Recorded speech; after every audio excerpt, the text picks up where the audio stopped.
Okay, we're now back on the record. Mr. Hughes, do you have additional witnesses to call? Yes, sir, Dane Watson. Please raise your right hand. Do you solemnly swear or affirm under penalty of perjury that the testimony you're about to give will be the truth, the whole truth, and nothing but the truth? I do. Please be seated. Mr. Hughes, you may ask. Would you state your name and business address? My name is Dane Watson. My business address is 101 East Park Boulevard, Suite 220, Plano, Texas, 75074. And have you pre-filed testimony in this case? I have direct and rebuttal testimony. Do you have any corrections or additions to that testimony? I do not. If you've asked those questions under oath today, would your responses be the same? They would. So, Mr. Cook, Mr. McNeil, questions? Thank you, Chairman. Good morning, Mr. Watson. Good morning. Do you have up there the book containing the AG's exhibits? I believe so. 17 tabs, is that correct? Yes, I do. Okay, thank you very much. And Mr. Watson, you have an exhibit, DAW1, I believe, for your written testimony, is that correct? Yes. Okay, and does that exhibit, I just wanted to know if that exhibit identifies the clients for whom you've provided consulting services? It does, yes. Okay, and is it safe to say that you have not ever performed a depreciation study for any consumer advocates or government agencies that represent consumers? That is correct. Okay, thank you. Now, the company is entitled to recover its planned investment through depreciation expense and a revenue requirement, correct? Yes. Okay, and isn't it true that under the ALG procedure, depreciation expense and the revenue recovery of that expense is evened out over the life of the assets rather than the ELG, which front loads the depreciation expense and recovery of that expense? No, I disagree with that. Okay, and why is that? Because ELG, what it actually does is it recovers the cost of an asset over the life of the asset. So in ALG, for example, the 2-year example yesterday where an asset was put into service for 2 years, under ELG, you would recover that asset over 2 years.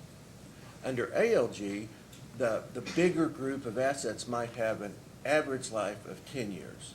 And so this 2-year asset, by the time it's retired, would only have $2 of its $10 recovered, and then it's retired.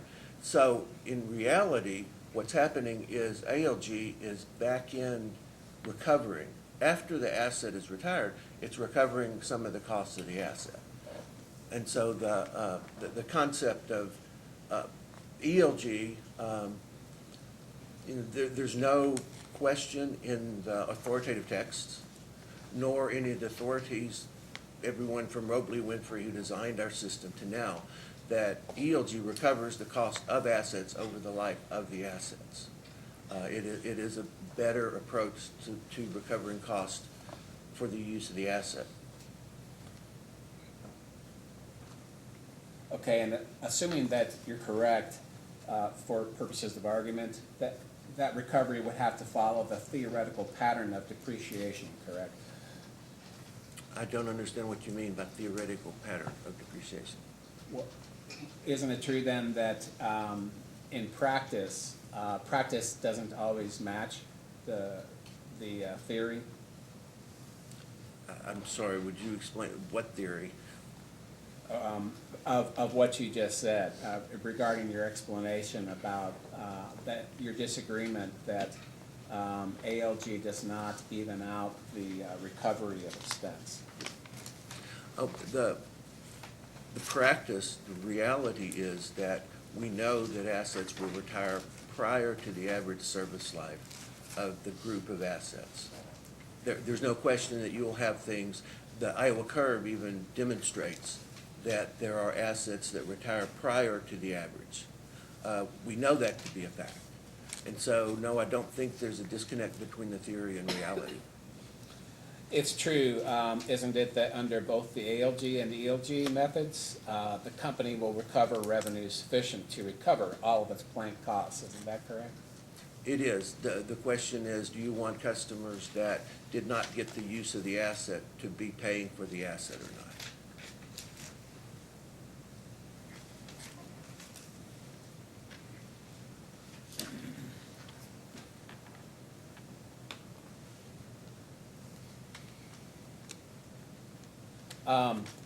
Can you turn to your rebuttal at page 4 and let me know when you're there?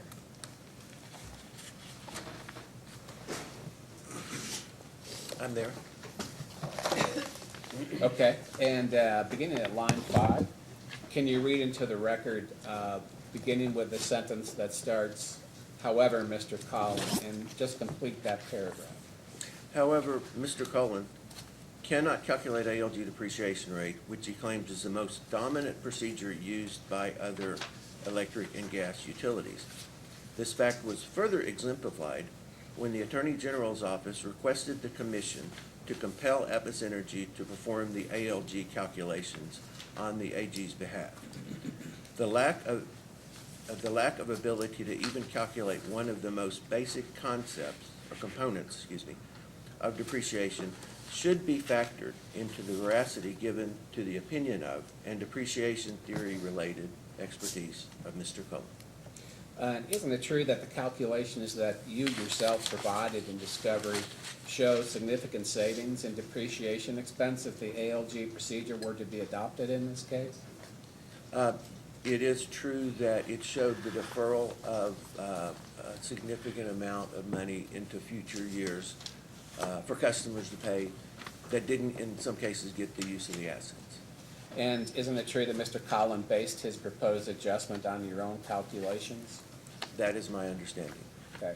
If depreciation rates and depreciation expense are less based on the ALG method instead of ELG, then the revenue requirements to recover depreciation expense is less, correct?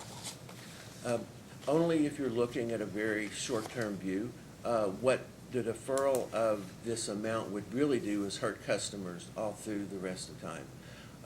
The deferral of this amount would increase rate base relative to other things, so customers would have to pay the return on a higher rate base through time.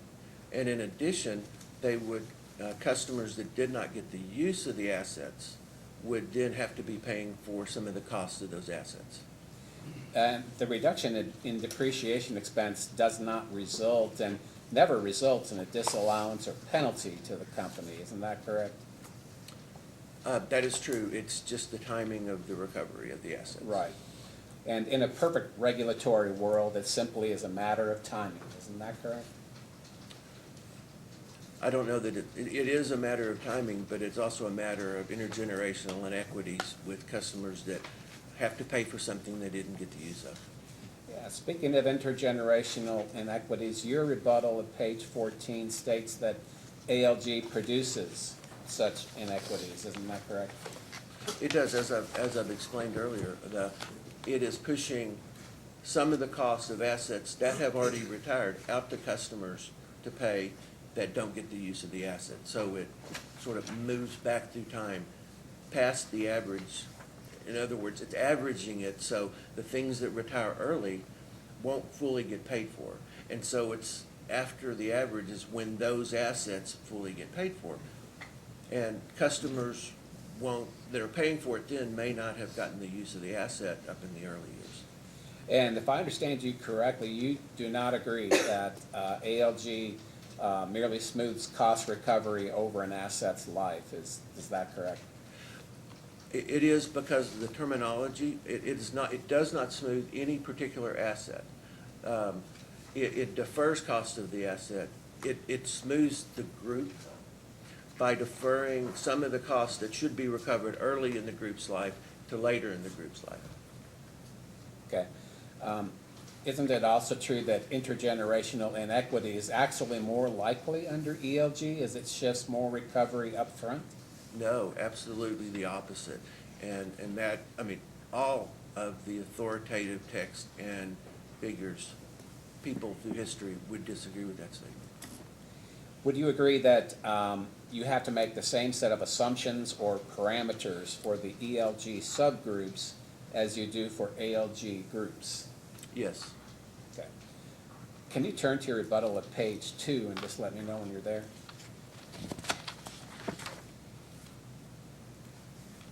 I'm there. Okay, thank you. At line 8, can you read that sentence into the record? It starts at the last depreciation. The last depreciation study conducted was as of September 30th, 2014, and was submitted and approved by this commission in case number 2015-00343. Okay, thank you. So the depreciation study filed in the 2015 case was based on plant balances as of September 30, 2014, isn't that correct? That is correct. And the depreciation study filed in the record of the current case is based on plant balances as of September 30 of 2017, correct? Yes. Thank you. So 3 years have passed since depreciation rates have been reset, isn't that correct? That's true. And when depreciation rates are reset, they remain in place until reset again, correct? That is also true. Are you aware that the commission has never expressly ruled in a litigated case on the use, on adopting the ELG methodology?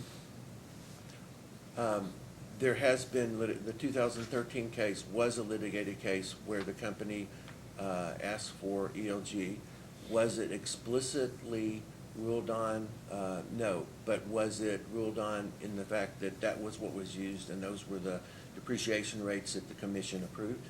I would say that's, I would consider that approval from the commission.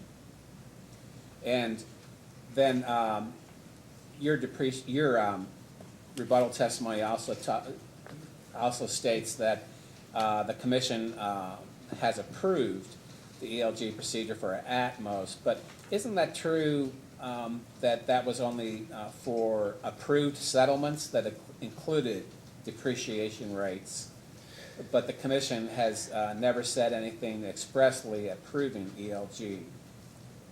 I'm not sure of your total question. The commission has accepted and through their approval of the company's request, approved ELG from that method since at least 1999.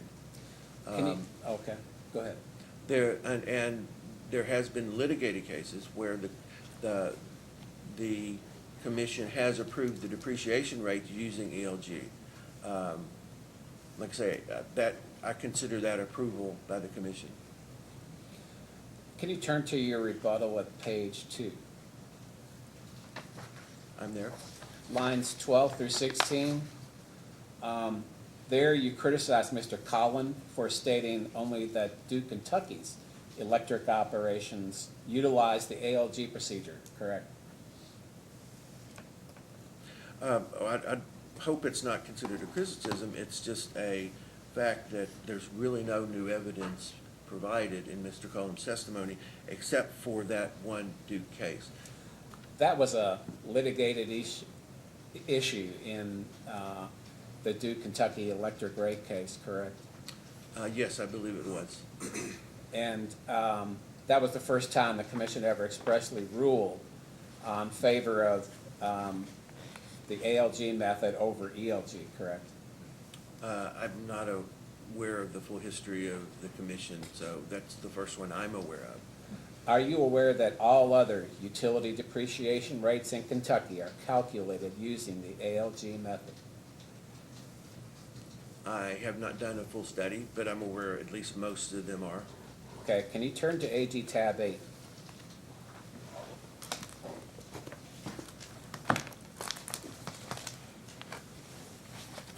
I'm there.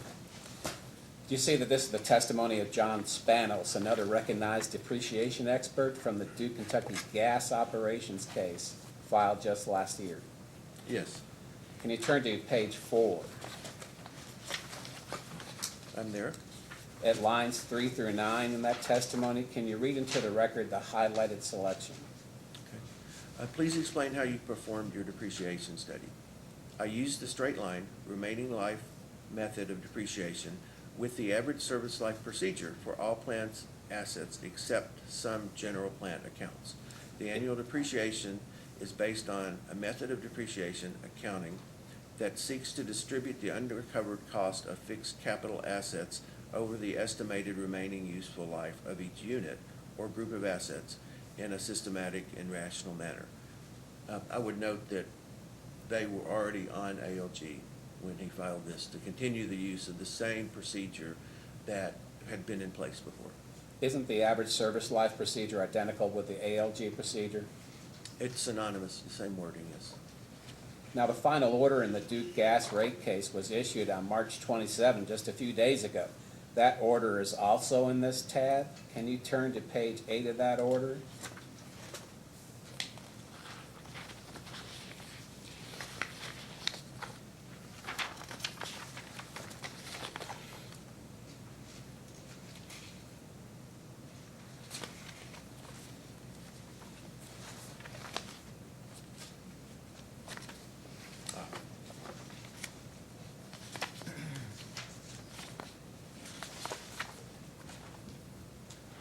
Yes, I'm there. Okay, and then could you read into the record the first bullet point? Duke Kentucky's depreciation rates will be approved as filed in the application utilizing the average life group ALG methodology. All right, now please turn to AG tab 9. I'm there. And we see again Mr. Spanos here testifying for Kentucky American Water in the 2015 rate case, correct? That's correct. Could you turn to page 2? Read the highlighted section into the record. In the study that I performed, and that is the basis of my testimony, I used the straight line whole life method of depreciation with the average service life procedure to develop recommended depreciation accrual rates. And I would note here that in the whole life methodology, you would automatically use an average life group method. You wouldn't use an ELG whole life combination. So that's rational and reasonable. Can you turn to AG tab 10, please? I'm there. Once again, we see Mr. Spanos' testimony from the LG&E and KU rate cases filed in 2018, correct? Yes. Can you turn to page 5?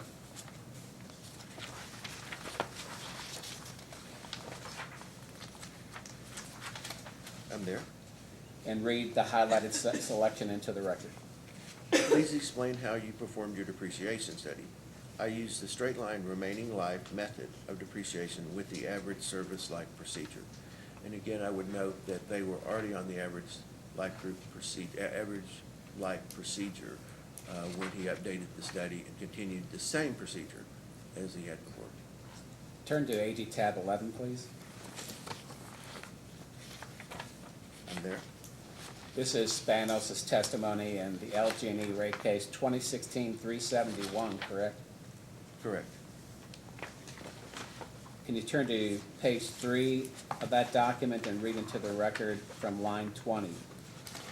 Yes, I prepared the depreciation study submitted by Louisville Gas and Electric Company with its filing in this proceeding. The study is attached as Exhibit JJS-LG&E-1. My report is entitled 2015 Depreciation Study, Calculated Annual Depreciation Accruals Related to Electric, Gas, and Common Plant as of December 31st, 2015. So Mr. Spanos' depreciation study in that case included gas plant, correct? Yes. And then same testimony there, turn to page 5. I'm there. And could you read into the record lines 13 through 17? Please explain how you performed your depreciation study. I used the straight line remaining life method of depreciation with the average service life procedure. The annual depreciation is based on a method of depreciation accounting that seeks to distribute the unrecovered cost of fixed assets over the estimated remaining useful life of each unit or group of assets in a systematic and rational manner. And again, I would note that they were already on the ALG calculation methodology, and they just continued on the same procedure. So LG&E utilized the ASL or ALG method for its gas plant. just like with its electric plant, correct? That's correct. Okay. Now turn to AG tab 12. I'm there. This is the final order in the Columbia Gas case from 2016, correct? Correct. Can you turn to page 4 of that order I'm there. and read the highlighted paragraph into the record? Columbia will withdraw the proposed equal life group method of calculating depreciation it submitted as part of its application and will implement new depreciation rates effective January 1st, 2017, calculated using the average service life method at the rates contained in the response to the AG's initial request for information, item 9. And I would note in this case that they were on ALG and they were asking to move to the ELG methodology, not staying on the same procedure that they had in the past. And they did not move to ELG. No, they did not. So the commission approved the ALG procedure and yet another Kentucky LDC. They approved this, yes. Okay. Now please turn to AG tab 13.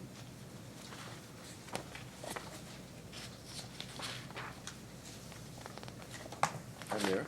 This is the testimony of William Seeley and Delta Natural Gas's 2010 rate case, correct? Yes. Can you turn to Mr. Seeley's Exhibit 11 in that case, his depreciation study? I've marked that with a colored unnumbered tab to differentiate it from the other numbers there. I'm there. Okay, can you turn to page 1 of his Exhibit 11 and read the highlighted section into the record? Where sufficient data was available, the average service lives, ASLs, were determined by identifying the survivor curve and associated ASL that best fit the pattern of retirements from the historic data provided by Delta Natural Gas Company, Inc., Delta Imprint. Okay, so that's ALG again. No, that's the context here is different. The average service life, you can use them synonymously, but in this case, the average service life is talking about, for example, the company's ASL is a 70-year L0 curve for its main distribution mains. That's the average service life. In the context used before, it was talking more about the procedure method, procedure, and technique. This is actually used to determine the life of the asset groups. Okay, can you turn to AG tab 14? I'm there. This is the testimony of David Davis in Kentucky Power's 2014 rate case, correct? Correct. Can you turn to page 7?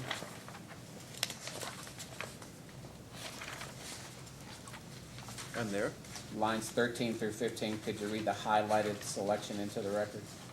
The depreciation rates were calculated by using the average remaining life method, which is the same method as used to calculate Kentucky Power's current depreciation rates. Okay. Mr. Chairman, I'd like to move to admit AG Exhibits 8 through 14 into the record. Any objection? Let them be filed into evidence as AG Exhibits 8 through 14. Mr. Watson, do you believe that your lack of understanding on the use of ALG procedure among utilities in Kentucky should be factored into the veracity of your opinions expressed in this case? No, the appropriate approach, the most accurate recovery method is equal life depreciation. The company is already on equal life depreciation. There's nothing in the record. There's nothing in the theory. There's nothing from any of the true experts through time that would say that you should move to the average life group approach. That's all the questions we have at this time, Mr. Chairman. Ms. Gold? We have a few. Good morning, Mr. Watson. I will try to not be repetitive and ask the questions that you just had asked and answered with the Attorney General's office. So you assert in your rebuttal testimony that the commission has approved Atmos' use of the ELG procedure through both settled and litigated cases. Is that correct? Yes, can you tell where you're referring to, please? It was throughout your rebuttal testimony. Let me see. I believe it's on the first page.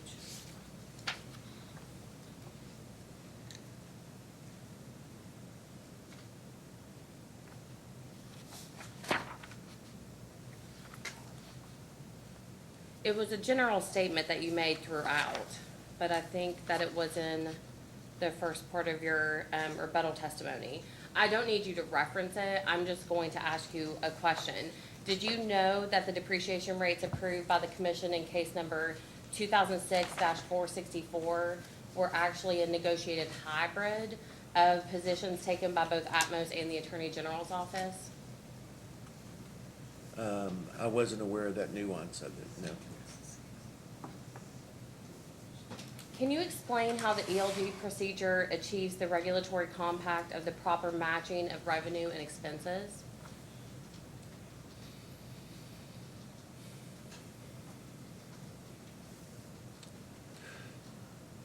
So, I struggle a little bit with this because your capital is not necessarily the same thing as your expense.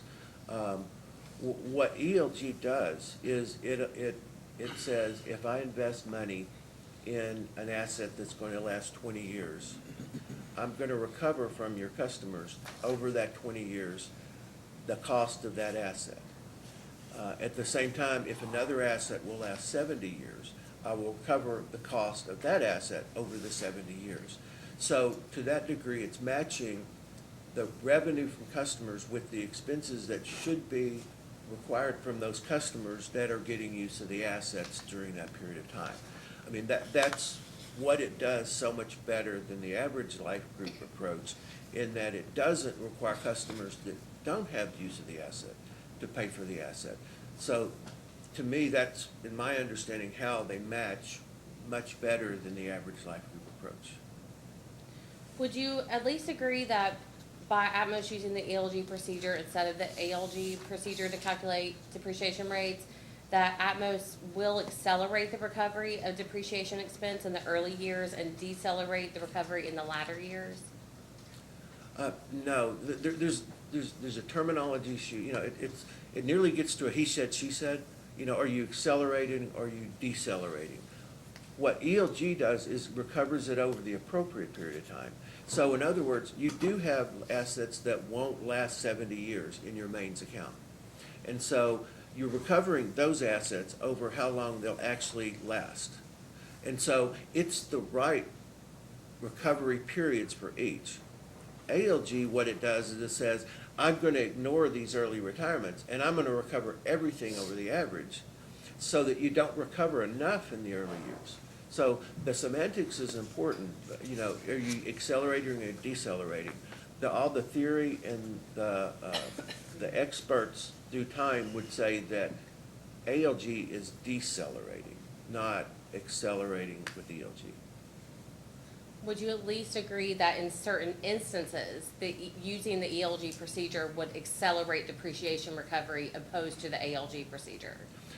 There are, because it does recover cost of short-lived assets over the shorter life of those assets, there are some cases where there will be more recovery in a group of assets, in other words, a vintage of assets, earlier in ELG, because it's taken into account the fact that some of those assets will retire early.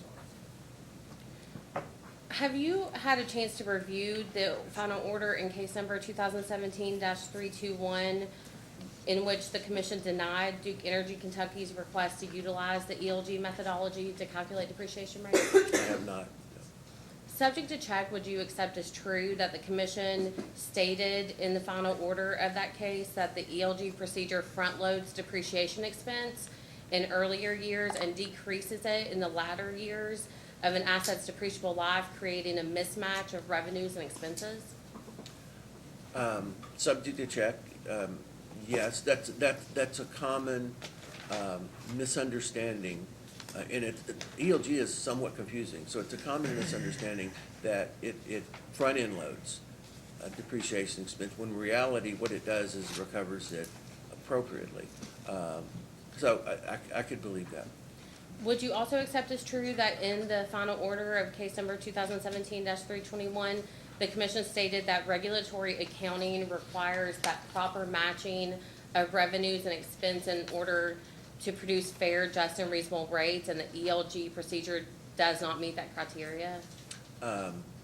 subject to check. I don't understand that, that statement, though, with what I explained earlier, that you are actually more appropriately matching your costs and the recovery of the cost with the usage of it, and therefore, you know, so I'm not sure I can understand why that would be there, but, okay. And I believe you were asked this earlier, but after walking through the various testimonies and the orders from other investor-owned companies in utilities in Kentucky, would you feel comfortable confirming that Atmos appears to be the only investor-owned utility left in Kentucky that utilizes the ELG procedure instead of the ALG procedure? Based on the companies that we walked through earlier, except for the one that it's not clear what it is, the one done by Mr. Steele or whatever his name is, the ones that we walked through, yes, I would be comfortable that they are all already on ALG and they continued on ALG. Atmos has been on ELG for 20 years, and all we're asking is to continue with the same procedure that we have had for all this time. The commission staff will issue a post-hearing request for information to allow Atmos the ability to provide the commission. If you all can find any other example of an investor-owned company in Kentucky that uses the ELG procedure. I have no further questions. Well, that could be addressed in your brief, don't you think? More than maybe a data request, if there is something.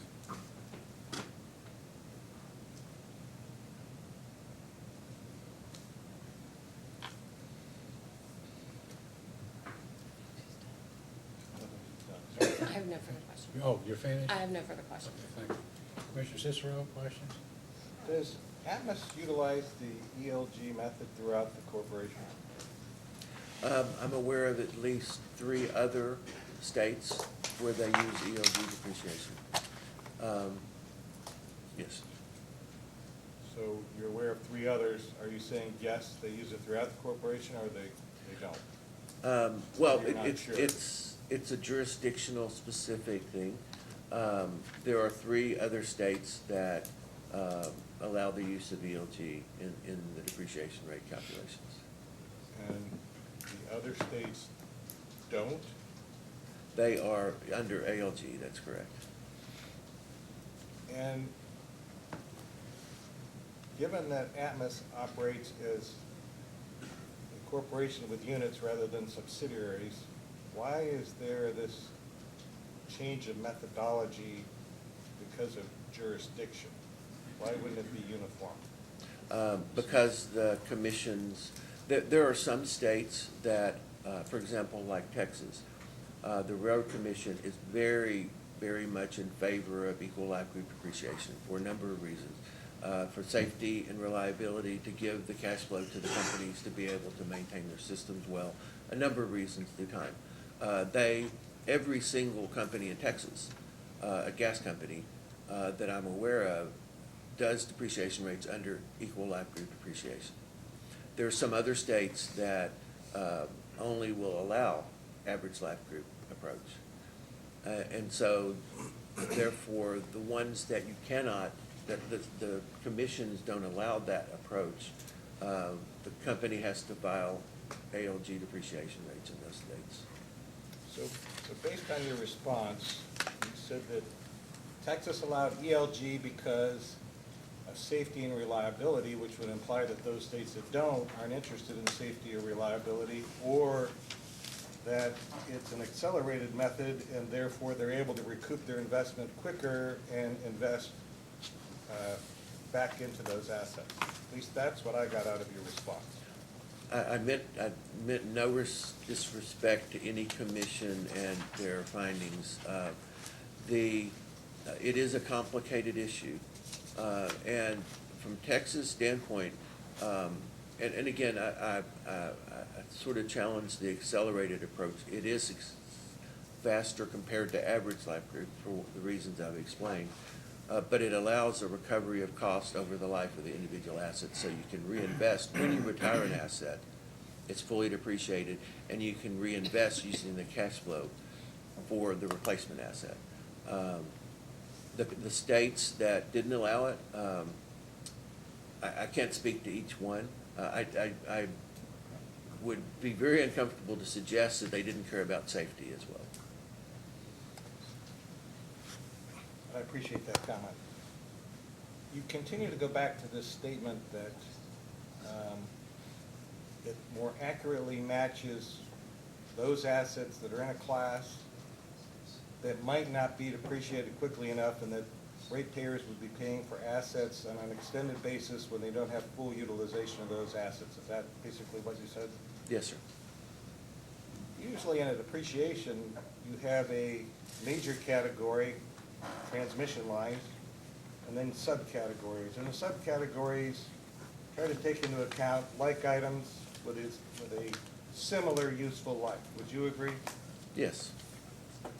So on that basis, wouldn't the useful life of an asset over an ALG method just as accurately measure, it's just an average method? You're saying that you can take an item and specifically look in that subcategory and say that that item's useful life is less than what the average life is. Yes, sir. We can do that because we use a statistical approach. For example, in college, when people took accounting and they learned about depreciation, it was item-based. So you had each individual asset and you set a life for that asset. What we can do statistically in using the Iowa curves is to model that same item-based approach. This is the gas, but let's say a district reg station, for example. If a car hits it and you have to replace it much earlier than the average life of the district reg station, we can model statistically the different forces of retirements. That's what the Iowa curves are for. It shows that there are some, if you can visualize the bell curve or the normal distribution of an Iowa curve, it demonstrates that there are some assets that do retire earlier than the average, and there are some assets that do retire later than the average. What the average life group method says is, I don't care about that earlier or later. I'm going to depreciate it over the average. So the ones that, in fact, if we believe in the Iowa curve and that dispersion is appropriate and real, which we do, that says, in fact, that there are some assets that would retire early that were not taken into account in the average life group. We're saying those ones that may retire in 30 years instead of 50 years still need a depreciation rate that is 2%, 1 over 50. And those that retire at 30 years, you're not fully recovering the cost then. But at the same time, the ones that last beyond the 50 years, you're recovering the cost you didn't get for the 30-year item at your 60 and your 70. That's what the averaging does, is it says, I don't care about the retirements that happen early or late, I'm going to do it over the average. And so there is a difference there between the two. Yes, and it's based on statistical modeling. That's correct. And the statistical modeling, the inputs for that statistical modeling come from historical data that's provided by Atmos in order to develop the statistical data that's plugged into this algorithm to come up with whatever your shorter life is on those particular assets? Well, we use something called actuarial analysis. Same way that life insurance model people's lives, we do it for the assets in a company. And from that, and from the whole methodology that utilities and people use for utility depreciation, we can look at history and model what the experience has been through time for the company, basically looking at the life cycles of the assets and when different assets retire. And we can pretty accurately model what the pattern of retirement is for a group of assets that's statistically significant. So we can come up with, a 40-year life with a R2 Iowa curve, which notes the type and pattern of retirement that we've seen historically for that type of asset. And from that, we can then determine in the equal life group method, the expected life of various subgroups, if you will, of the account. So it's an historical based with projections and assumptions.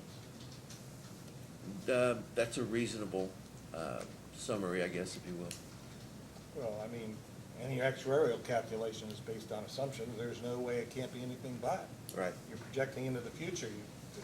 You can use historical only to a certain degree, and then you've got to make assumptions and say that this is the projection I'm going to make on certain factors that go into it. That is true. And we do try to take into account, we look at the history, but we also take into account what's happening moving forward, any changes that we can document and understand that might modify what we see as the historical. So I'm curious, given the aggressive investment proposed by Atmos on replacement of these different lines, the low-pressure lines, the LA, the pipeline replacement, which is going to increase the asset base, and actually it should have some kind of effect on this depreciation method, because you're going to have assets now that are going to have this, should have a longer life into the pool, shouldn't it? It does, and when you have programs like this, it's harder to deal with from a depreciation perspective, because you see a temporary shortening of life, because you're retiring things, in some cases, more quickly than you would have had you not gone through this program. In this case, in this study, what we've done is we've recognized, we've seen shorter lives to some degree, but we recognized it was a temporary thing. It will pass. So we moved the approved life for mains, for example, distribution mains was 55 years. We've moved to 70 years in this study to reflect the fact that you just mentioned, among others, that you're replacing more and more of the system, and the long steady state life should be longer than it has been in the past. So we have reflected that in our analysis here. I don't have any other questions. Mr. Matthews?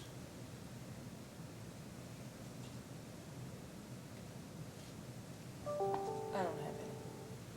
Mr. Hughes? Yes, sir, I have one. Is it important that Atmos has historically and currently uses ELG? I'm sorry, ask the question, please. Is it important that Atmos has historically and currently uses ELG? Yes, I believe it is. In all of the cases that we looked at, the method and procedure and technique, which is the straight line, either average life group or equal life group, remaining life technique, were kept. In other words, in every single case, the ones we've looked at here, it was consistent. It stayed the same. And I believe the precedent and the recovery pattern that we're asking for is more accurate. It is the right way to recover cost over the actual matching of the life of the individual assets to the recovery of the cost of those assets. So I think it's important, the precedent that we've seen, to stay with the same methodology. We're not asking for an increased depreciation expense. We're not moving to ELG and showing a $5 or $7 or $8 or $10 million increase. We're neutral. We're asking for $38,000 less in depreciation expense than what's currently approved. So we're not asking for any change in anything, and this is the best way to model depreciation recovery. There's no question in any of the literature, there's no question from any of the true experts that this is the most appropriate way.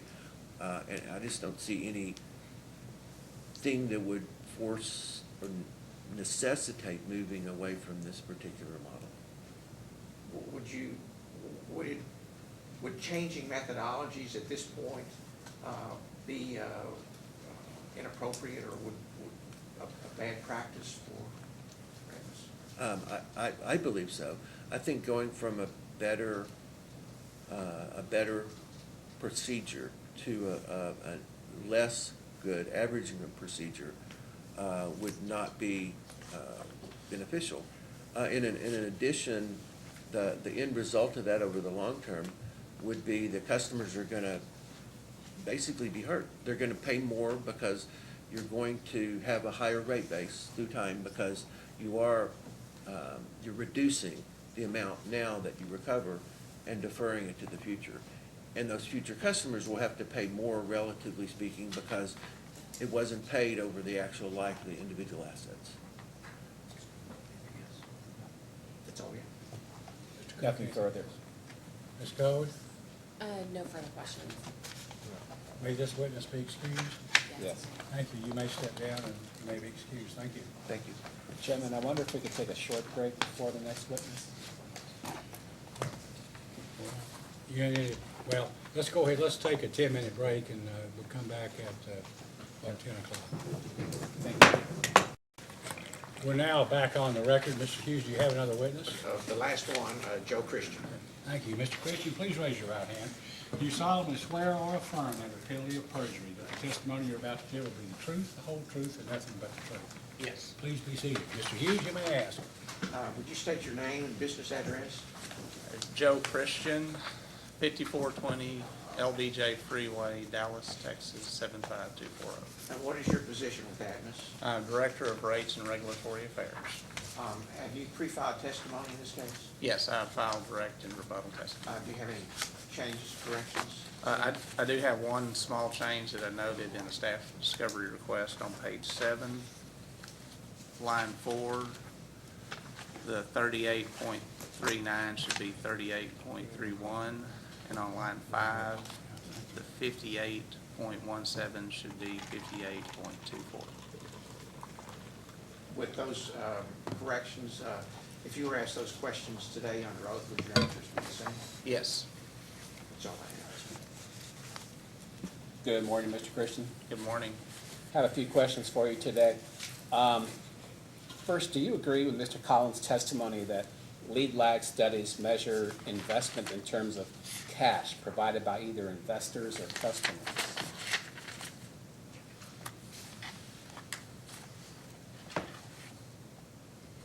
Yes. Thank you. Is there ever a cash disbursement made for 3 items I want to ask you about? Return on depreciation, the non-dividend component of the return on equity, and deferred income tax expenses. The 3 items you mentioned are non-cash items that, as they relate to the cash working capital study that we propose, is measuring that the lag between the date the bill is rendered and the date that we get payment for the bill. It is the purpose of including them in the cash working capital study. So you would agree that those are all non-cash expenses, right? Those are non-cash expenses. And the company never pays those expenses in cash, right? Well, we record the depreciation expense on our income statement, and what were the 3 items again?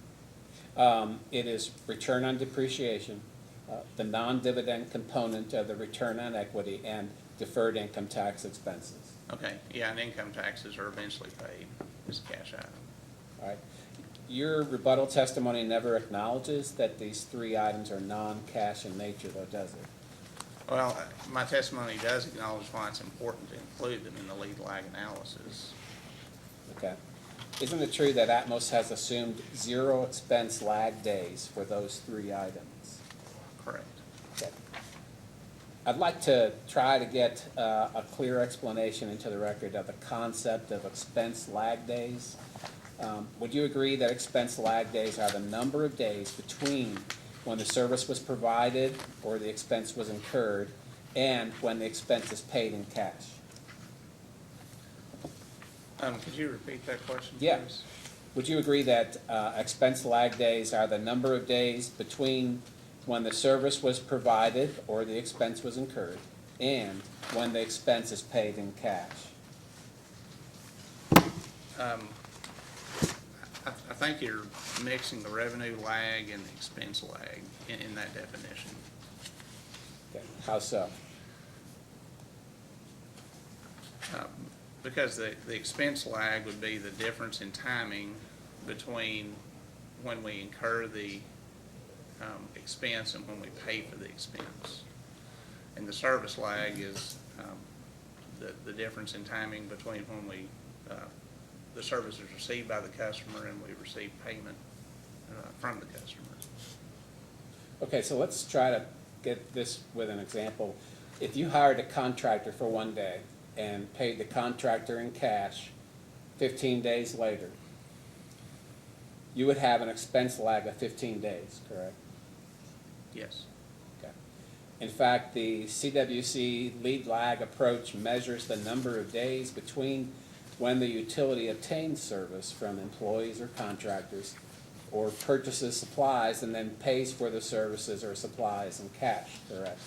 Yeah, and that's the O&M lag factor or labor, non-labor factor that's included in this study.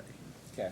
If you paid the contractor in cash the same day as the contractor provided services, you would have 0 expense lag days, correct? Correct. Okay. And if you paid the contractor in cash 1,000 days later, you would have 1,000 expense lag days, correct? Yes. All right. If you never paid the contractor in cash, you would have infinity expense lag days, correct? I'm not sure that hypothetical would ever come to be. I understand it's but just a yeah. hypothetical only. So you would agree with that, though, hypothetically speaking? Yes. It couldn't be 0 expense lag days because that means you paid the contractor in cash the same day as the contractor provided service, but you didn't ever pay the contractor, correct? Yeah, I'm not sure why we've never paid for somebody that provided service, but, yeah. Okay, I understand. And never or no payment in cash does not equal 0 expense lag days because the company did not pay the contractor in cash ever, correct? Say that one more time. Okay. Never or no payment in cash, let me rephrase. Never paid or no payment in cash does not equal 0 expense lag days because the company did not pay the contractor in cash ever, isn't that correct? Yeah, I mean, they provided a service and we don't pay for it. I guess it would be the infinity number that we got something free. When do you record depreciation expense for accounting purposes? We record depreciation expense each month as we close the books At the end of the month, at the end of the month. pretty much? Okay. A few days into the following month, but Okay. You agree that you don't pay depreciation expense in cash, isn't that true? I've agreed to that, yes. In fact, you never pay depreciation expense, correct? We just record depreciation expense. Right. You don't pay it the day you record the expense, and you don't pay it in 10 days, and you don't pay it in 100 or 1,000 days, right? Yeah, we just record it as an expense. Okay. Your rebuttal testimony addresses Mr. Collins' proposed adjustment regarding capital structure, isn't that correct? It does. Okay. Your rebuttal in part examines the history of Atmos's own capital structure from 2012 through 2018, isn't that correct? I believe I do, yes. Yeah. Can you turn to your rebuttal at page 6? Just let me know when you're there.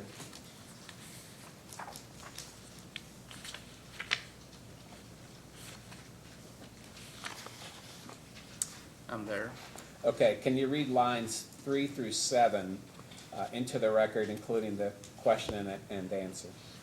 Do you believe that the equity component of utility capital structures is trending up or down? And the answer is, I believe the trend is upward. Utilities are working to strengthen the equity portion of the balance sheet in order to counter the impact of tax reform had on their financial metrics, as well as support higher levels of capital investment. All right, thank you.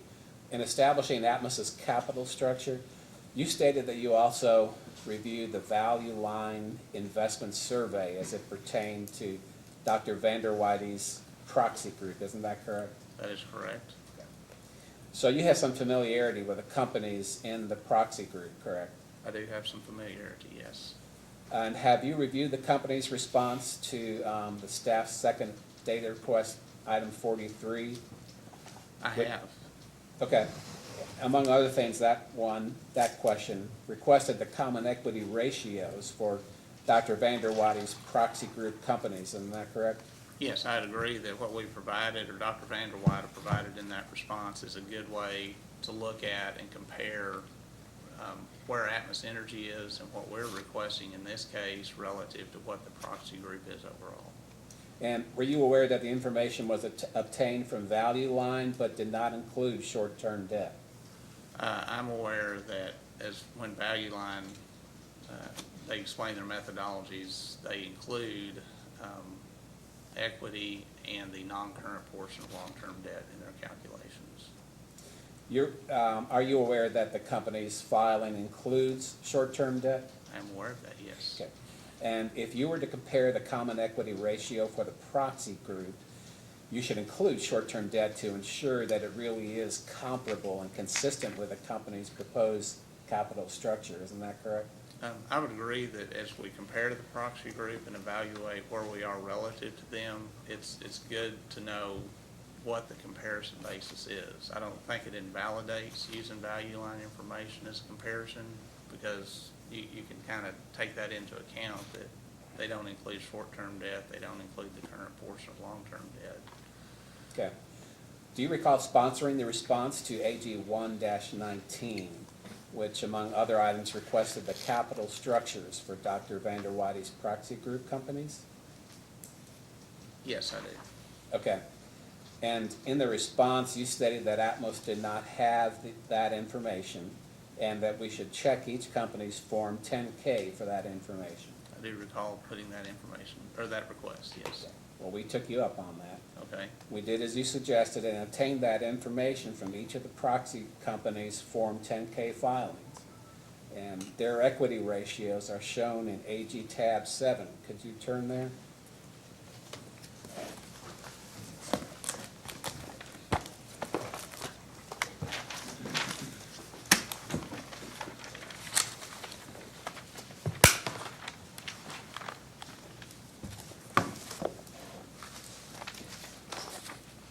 I'm there. All right, thank you.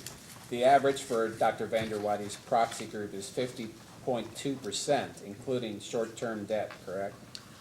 I had the opportunity to look at the 10K references that are cited at the bottom of this exhibit, and I noticed as I went through there that although all this information does come out of a 10K of the company, they're not, I guess, consistent among the 10Ks as it's pulled out. So I'm not sure I'd say it's a good representation of Dr. Vanderwater's proxy group. So when you say they're not consistent among the 10Ks, does that mean that not all the companies are the same? No, I mean that some of these percentages reflect and are comparable to Atmos Energy's requested capital structure, in that it's what we report to the SEC, the Securities and Exchange Administration. But some of the percentages listed are rate case outcomes, and one, Right. for example, Northwest Natural is over 10 years old at this point. And were you aware then that that was the only information that was provided in the 10K regarding capital structure? Well, I think you can look into each company's 10K or 10Q and calculate a debt equity percentage, that it is available. You just, for whatever reason, chose to put in rate case outcomes versus SEC information. But if you were to check the most recent Form 10K filings, some of which were done just a few weeks ago. Just recently, yes. You would not be able to find any information different than what's in that table, would you? No, I think you could calculate a debt equity percentage from the reported capitalization. Okay. One moment, please, Mr. Chairman.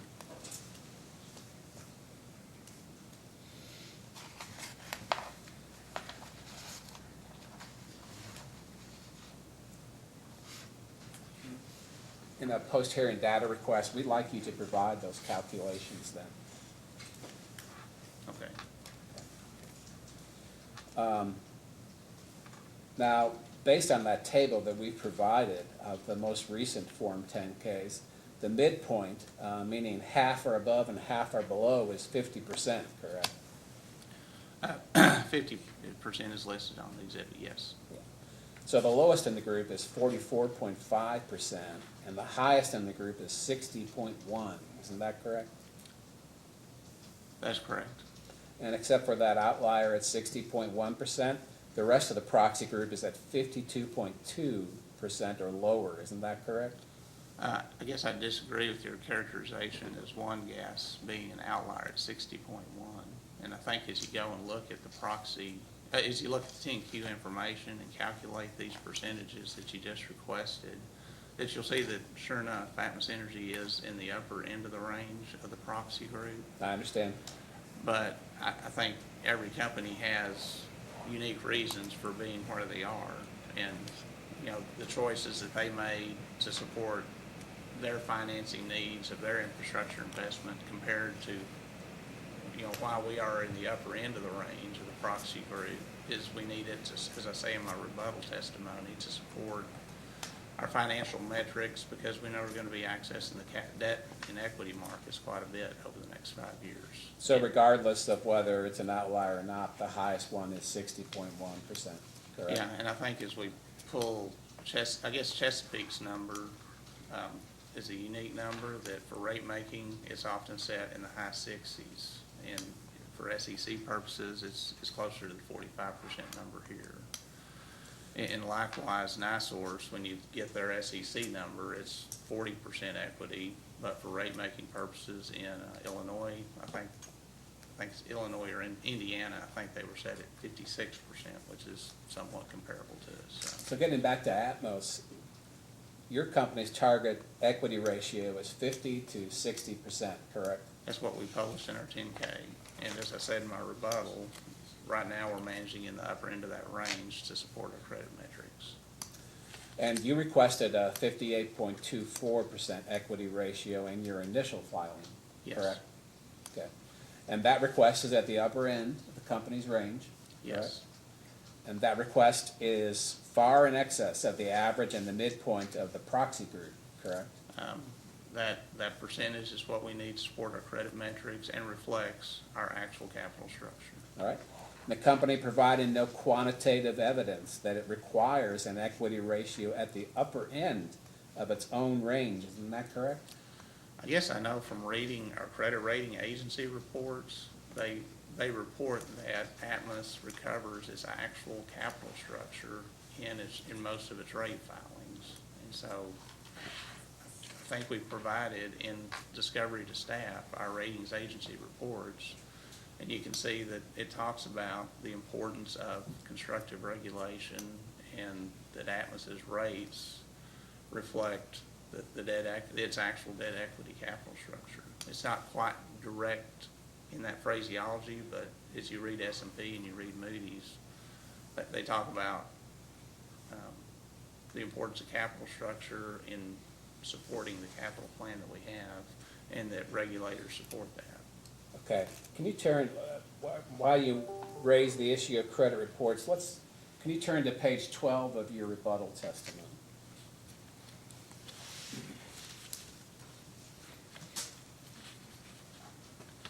Just let me know when you're there. I'm there. Okay, and through lines 11 through 15, isn't it true that here you talk about the effects of a downgrade in debt? Isn't that correct? That is correct. But there's no indication by credit agencies that they're considering a down rating, is there? Right now, both credit ratings agencies have us as, I guess, stable, but yeah, not a downgrade. Okay. And the common equity and return on equity recommended by the AG are well within the company's capital structure targets, and the ROE is within the range recommended by Dr. Vanderweide, isn't it? Could you repeat the question? Sure, let me rephrase it. The common equity and return on equity recommended by the AG are well within the company's capital structure targets, aren't they? The common equity falls within that. What we've disclosed in our 10K is the range that we shoot for. Okay. And the return on equity, I guess I hadn't thought about Yeah, I believe if you look at all of Dr. Vanderwhite's studies and look at the overall ranges, that it falls somewhere within that. And the AG's recommended ROE is within the range recommended by Dr. Vanderwhite,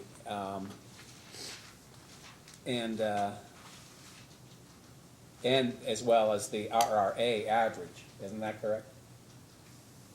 So I think I just answered, yeah, that it's within the range of Dr. Vanderwhite's, within his studies, that there's Yeah. things that are close. As far as RRA goes, which RRA are you referring to? Regulatory Research Associates. In which report?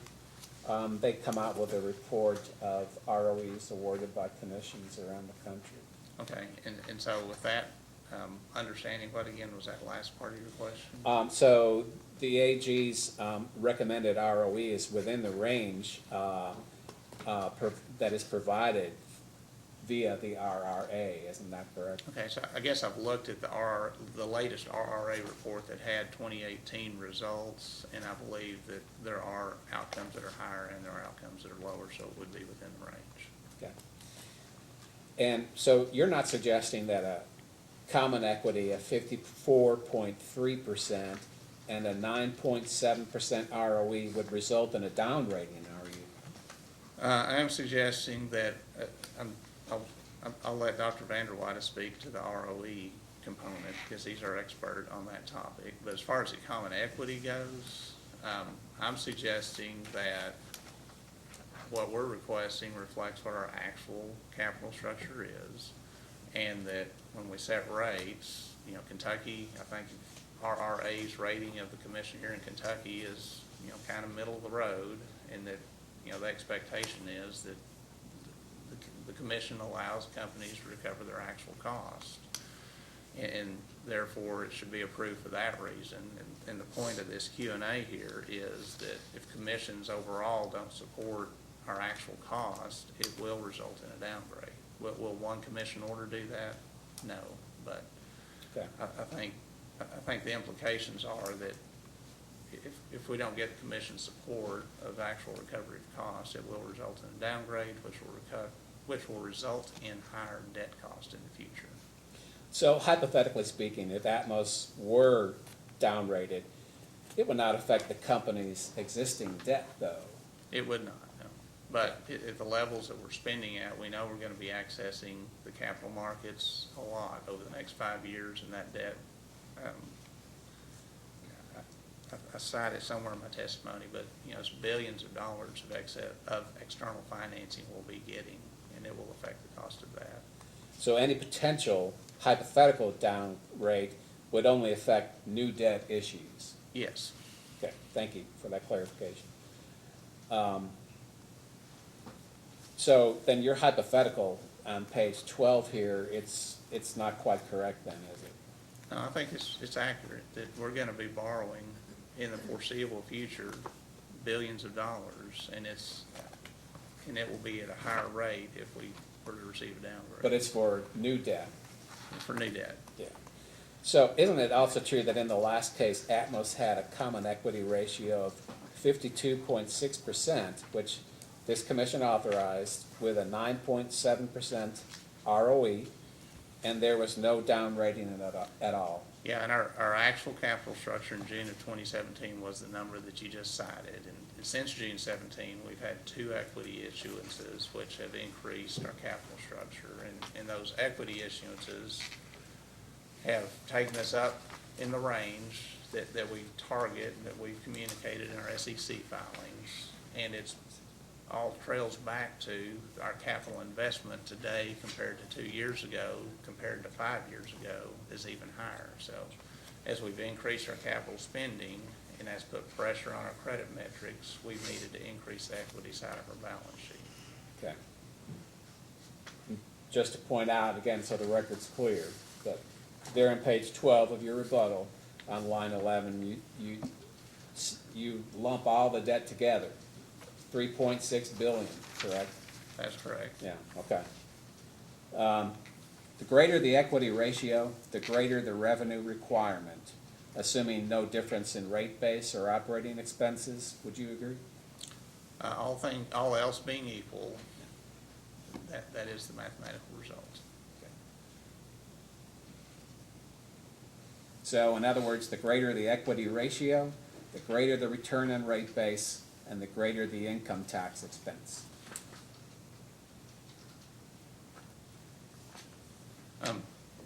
Say that one more time. Okay. The greater the equity ratio, the greater the return on rate base, and the greater the income tax expense. Yes. Okay, thank you. That's all the questions at this time, Chairman. Mr. Cole? We have no questions at this time. Commissioner Cicero? Curious, and I don't know whether I'm asking whether you're the correct person to answer or not, but there was debt issuance that was left off the initial application in October, and then when there was some deficiencies were corrected, then that was put in along with another debt issuance and then some equity issuance. What caused that problem? I don't know that I'd call it a problem. I just know as we filed the case, I'm aware that of our financing plans in general and did not know the exact timing of when we would be issuing debt, the exact timing of when we would be issuing equity. So that's why I alluded in my direct testimony to would it be appropriate to update the capital structure as we filed our rebuttal testimony. And then in the event that financing occurred in the first quarter of our fiscal year, we could capture that as we filed our rebuttal. And I know that, when it gets, I'll say in the slot of refinancing, the Treasury group gets very quiet and doesn't communicate their plans. They keep their communication to investment bankers and the CFO. So, I was aware that we'd be financing, and I think we provided a data request that had our planned financing during the test period and in response to a staff discovery request. And, we have a plan for when we do it, but the exact timing of it always fluctuates based on what's going on in the market, so. I'm just curious. Okay. I don't have any other questions. Mr. Matthews? I have none. I have none. Mr. Hughes? No, sir. Anything? Just one moment. No further questions, but I'd like to move to admit AG Exhibit 7. Any objection, Mr. Hughes? Let AG Exhibit 7 be filed into evidence. Okay, may this witness be excused? Thank you. You may step down, sir, and you're excused. Thank you. Mr. Hughes, is that your case, or do you have more? That's our case, Chairman. We have no other witness. Mr. Cook, do you have a witness? We do, Your Honor. We call Mr. Lane Collin.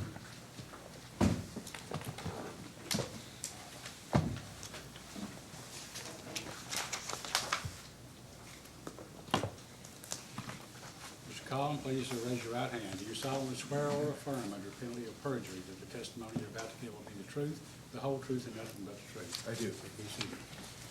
Mr. Cook? Good morning. Could you state your name and business address for the record, please?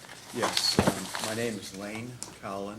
My business address is J. Kennedy and Associates Incorporated, 570 Colonial Park Drive, Suite 305, Roswell, Georgia, 30075. And by whom are you employed? J. Kennedy and Associates Incorporated. Okay. Are you the same Mr. Lane Collin who prepared pre-filed written direct testimony in this case and who responded to data requests? Yes. Do you have any additions or corrections to make to your testimony? I have one correction, page 40, line 24.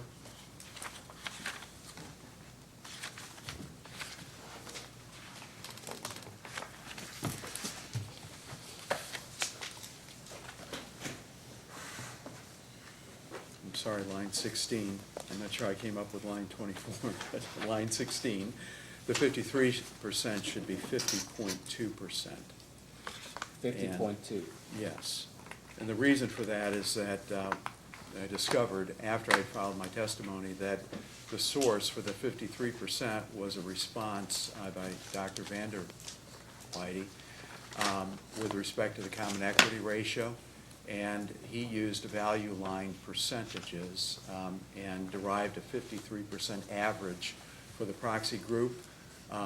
Realized after I filed my testimony that that did not include short-term debt, so working in conjunction with the AG, we concluded that if you put short-term debt in, the average for the proxy group would be 50.2%. So we have the 50.2% for the proxy group, including short-term debt. I've recommended a 54.3% cap on the common equity ratio.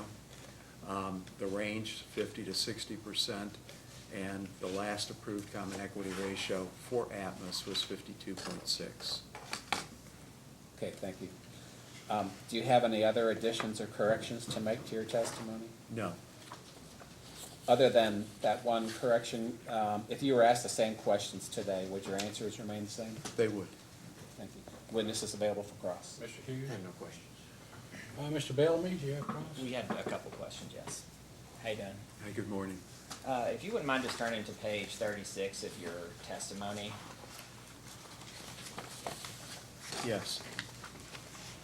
And I'll just read it. I'm starting at line 20, and you're testifying about the lead lag study, and you said there'll never be a cash disbursement for depreciation or deferred income tax expense.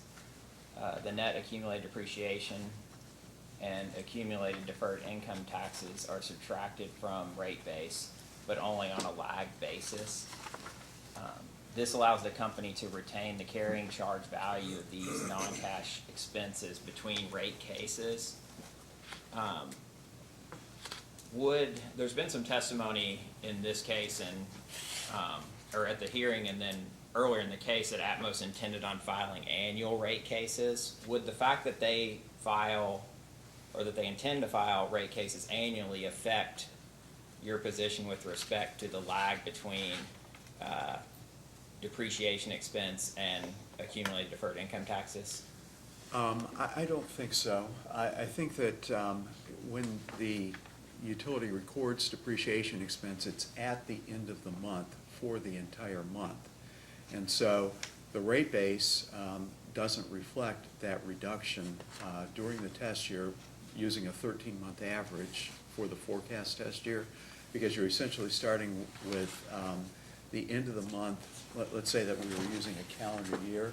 You're essentially starting with December 31 of the year prior, and that essentially moves it to a beginning of the month average calculation.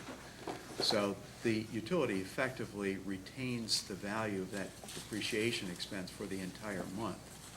Now, the frequency of the rate cases, if indeed they do file, or Atmos files every year, it would mitigate it, but it still doesn't solve that problem.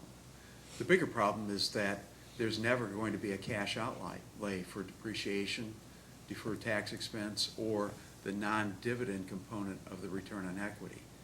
Those amounts will never be paid in cash. And so the expense lag days really are infinity, not zero.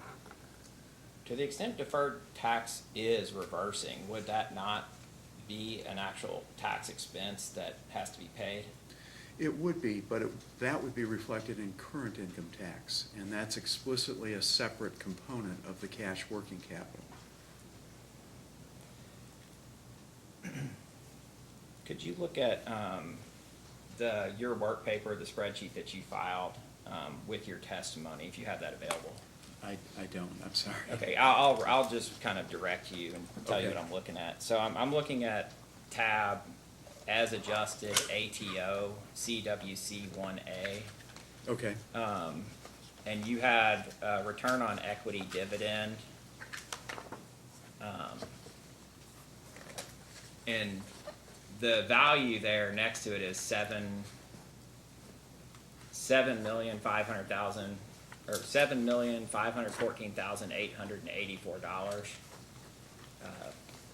And that was achieved by multiplying rate base or a sum of rate base times 3%. I guess we were curious where you got that 3% from. Yes, the 3% was the dividend yield from Dr. Whitey's group, comparative group, the proxy group. And so what I did essentially was take that return on equity that the company has included in the cash working capital, and the company assumed 0 expense lag days. In other words, it's a non-cash under the company's view of the cash working capital, and they assigned 0 expense lag days. What I did was I disaggregated that return on equity into a dividend yield and a non-dividend yield component. The dividend yield, by definition, is a cash outlay, unlike the non-dividend component of the rate of return. And so what I did was I took the dividend yield component of Dr. Whitey's DCF return on equity methodology and calculated what the cash would be associated with that dividend. And then I calculated what the expense lag days would be with respect to the dividend, and then put that into the cash working capital study. So the only portion of the return on equity that you included as a cash expense is the dividend payment. Is that the net effect? Yes, that's very succinctly stated. I'm now looking at depreciation number one. It's the same spreadsheet, depreciation number one, ALG versus ELG. And I just want to make sure this tab is you're calculating the change if the commission were to adopt ALG as opposed to ELG methodologies, assuming that the commission also didn't adopt any of your recommendations with respect to reductions in capital expenditures. Is that correct? Yes, that's correct. Okay. So, No, I think that's not quite correct. I think, let me just check the order here. The sequence of the adjustments is important. So let me just take a look here a minute.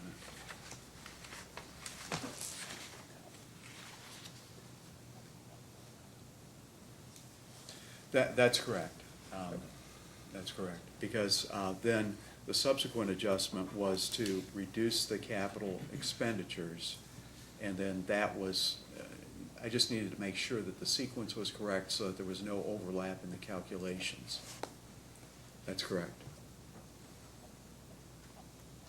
so, And if I could just supplement that response. yeah. The calculation that I have on this table on page 5 of my testimony consists of a reduction in depreciation expense, but effectively an increase in rate base.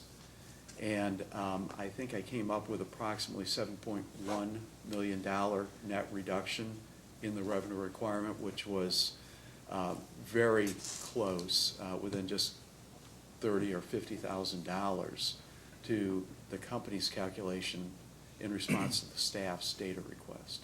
And that's actually what I was going to ask you. I accidentally deleted something on here that I was going to ask you about, so I had to fix it real quick. But Okay.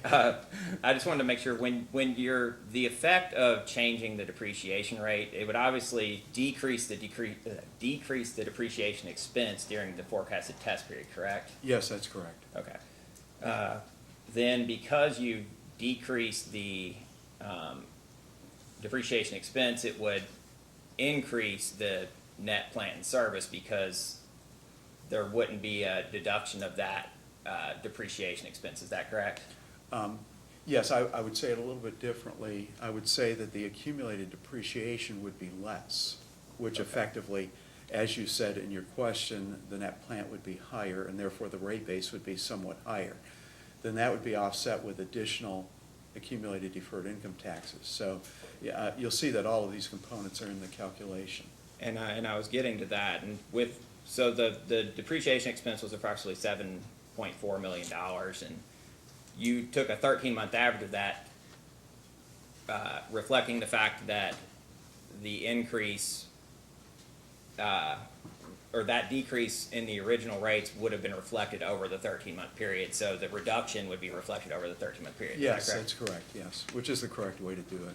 So, with respect to the accumulated deferred income tax portion, it's showing approximately $900,000, which that is effectively, the net effect of that is a $900,000 decrease in the rate base for Atmos, correct? Yes. And I know you might not agree with the way that this was done, and I'm not trying to get you to comment on the manner in which Atmos calculated its deferred income taxes, I just wanted to ask,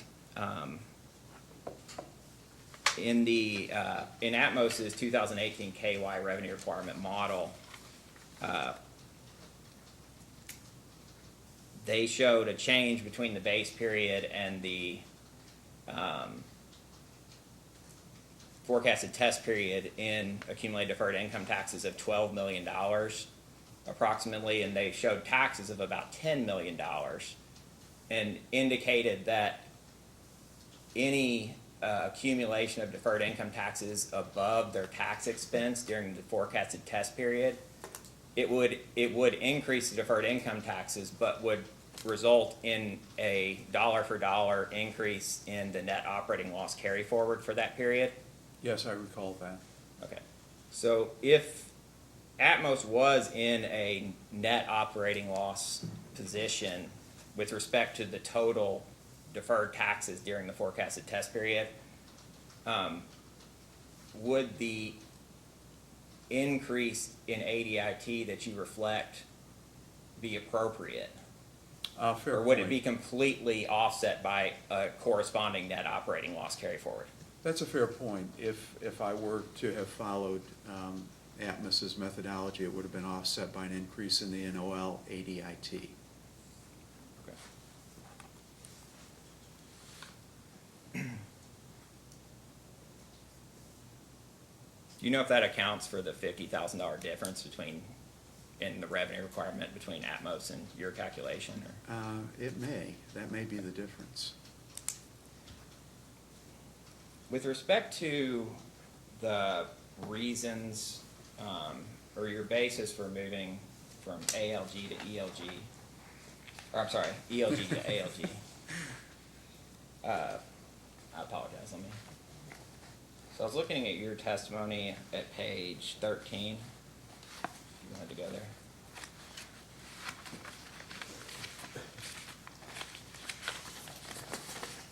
Okay.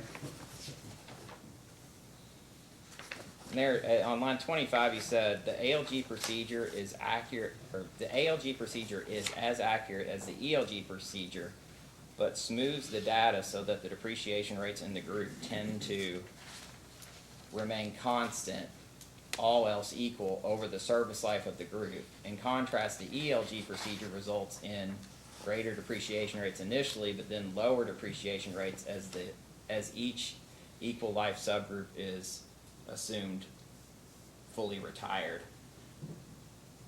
I guess what I was wondering, you said, but it smooths the data so the depreciation, it smooths the data.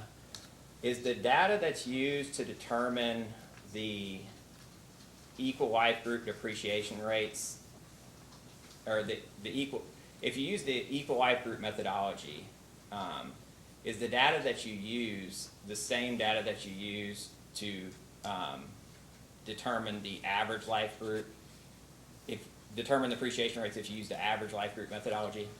The answer is yes. The historic statistical data is the same, except that it's parsed differently. And under the ALG procedure, what happens, and Mr. Watson got into a discussion of the retirement pattern of the different groups used in the data and how you group that data together. Essentially what happens is that you have a group of assets. It has a life for that group of assets, but then you know from the historical data that there are going to be retirements of some of those assets during the life of the entire group. And you can think of it this way: it would be like a power plant that maybe has a new turbine rotor replaced every 10 years. And so even though the power plant may have a life of 60 years, that turbine is going to be replaced every 10 years. So that retirement pattern is reflected in the service life used for the depreciation rate. So even though the power plant lasts 60 years, the average service life under the ALG procedure might be 55 years to account for those retirements that will occur over the life of that group of assets or that power plant. And so that's an appropriate way to measure that. But what Mr. Watson has done is he's taken the turbine and he's separated that out into a separate group. And he said, okay, that I want to depreciate over 10 years. And so then he has a 10-year depreciation rate on that. But then he assumes that that pattern is not repeated. And so what it does is it takes that 10-year, that one turbine and depreciates it over, or that turbine and depreciates it over 10 years rather than considering the repetition, the repetitive replacement of that turbine every 10 years in the life group analysis. So it's two different ways of getting at the depreciation, but it's based upon the pattern, the assumptions that are used in the statistical analysis, and then the so-called procedure, which is a statistical form of analyzing the historical data. But the ELG, the Equal Life Group procedure, really suffers from significant flaws, if you just permit me. Yeah. And that is that it's a very short-term focus. The average life group looks over the entire life of an asset or group of assets. For example, the power plant over its 60-year life. And you know that certain components will retire over that life, but you're still effectively depreciating it over the service life, the 60 years, but adjusted for those interim retirements. Under the Equal Life Group, it's a very short-term focus. What do we need next year? And that's why there's a short-term focus, in order to, if we compartmentalize or parse that group of assets into smaller groups of assets, what do we need the next year to recover 1/10 or 1/2 if you have a 2-year grouping of property, like Mr. Watson's example in his rebuttal testimony? What do we need next year to get that 50% depreciation rate?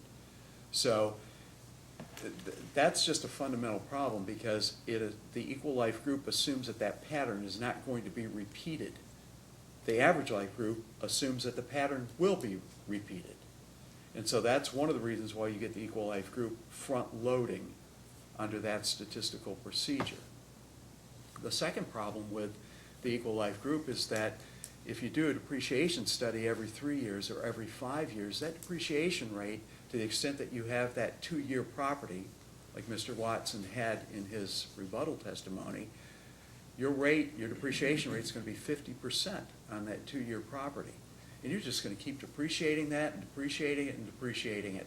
And if your rates are set using a 50% depreciation rate, or $5 per year, you're going to keep collecting that $5 per year in your revenues until depreciation rates, and then your revenue rates are reset.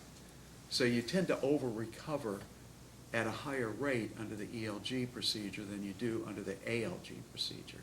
I'm sorry, that was a lot of explanation, but... So that was kind of one question I had. Is the primary reason to use the ALG versus the ELG because of, or in your opinion, is the primary reason to use the ALG over the ELG the fact that there would be regulatory lag in between setting rates, and if you had front-loaded depreciation expense, then if you front-loaded the depreciation expense using the ELG method in the test year and kept those rates in effect for 5 years, then there's the potential for over-recovery of depreciation expense? That's a significant factor. And so then you would have additional accumulated depreciation. Depreciation is more or less a closed-loop process, and it keeps getting trued up through accumulated depreciation. So if you over-collect, ratepayers will still get the accumulated depreciation, get the carrying charge effect of that. But the question is, why would you intentionally over-collect, which is what the ELG does?